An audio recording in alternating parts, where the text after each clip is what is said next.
గీసుకొండ ప్రజాపాలన ప్రగతి ప్రణాళికలో భాగంగా గీసుకొండ మండలం రెడ్డిపాలెంలోని విద్యానిలయ స్కూల్లో మంగళవారం బాలల భద్రత మాదక ద్రవ్యాల వ్యతిరేక అవగాహన కార్యక్రమం నిర్వహించారు. ఈ కార్యక్రమానికి హైదరాబాద్ నార్కోటిక్స్ విభాగం డీఎస్పీ రమేష్ ముఖ్య అతిథిగా హాజరయ్యారు. ఈ సందర్భంగా డీఎస్పీ రమేష్ మాట్లాడుతూ విద్యార్థులు మాదక ద్రవ్యాలకు దూరంగా ఉండాలని, అవి ఆరోగ్యానికి భవిష్యత్తుకు తీవ్రమైన హానిని కలిగిస్తాయని తెలిపారు. చిన్న వయసులోనే మాదక ద్రవ్యాలపై అవగాహన కల్పించడం చాలా అవసరమని చెప్పారు. విద్యార్థులు తమ లక్ష్యాలపై దృష్టి పెట్టి మంచి మార్గంలో ముందుకు సాగాలని సూచించారు. కార్యక్రమంలో తహసీల్దార్, ఎంఈఓతో పాటు గీసుకొండ పోలీసు అధికారులు పాల్గొన్నారు. విద్యార్థులకు బాలల భద్రత, మాదక ద్రవ్యాల దుష్ప్రభావాలపై వివరించి అవగాహన కల్పించారు.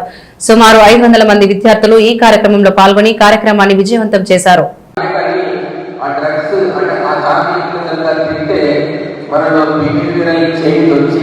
మన ఇష్టం వచ్చినట్టు ప్రవర్తించేటువంటి సందర్భము అట్లా మనకు రంగారెడ్డి జిల్లాలో ప్రధానంగా ఒక హెడ్ మాస్టర్ కృషి వల్ల అదంతా బయటకు వచ్చింది.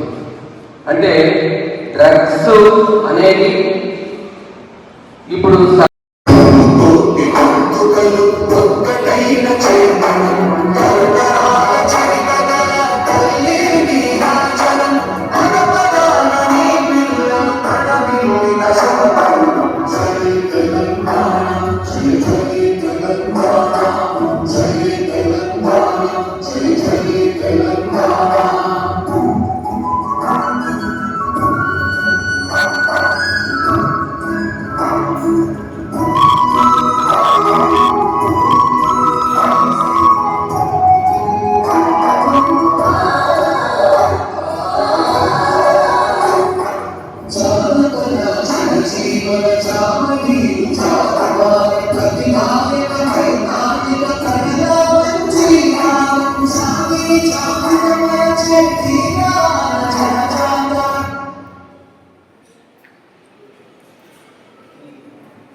ఎన్నో కేసులు మనం కూడా చేయడం జరిగింది.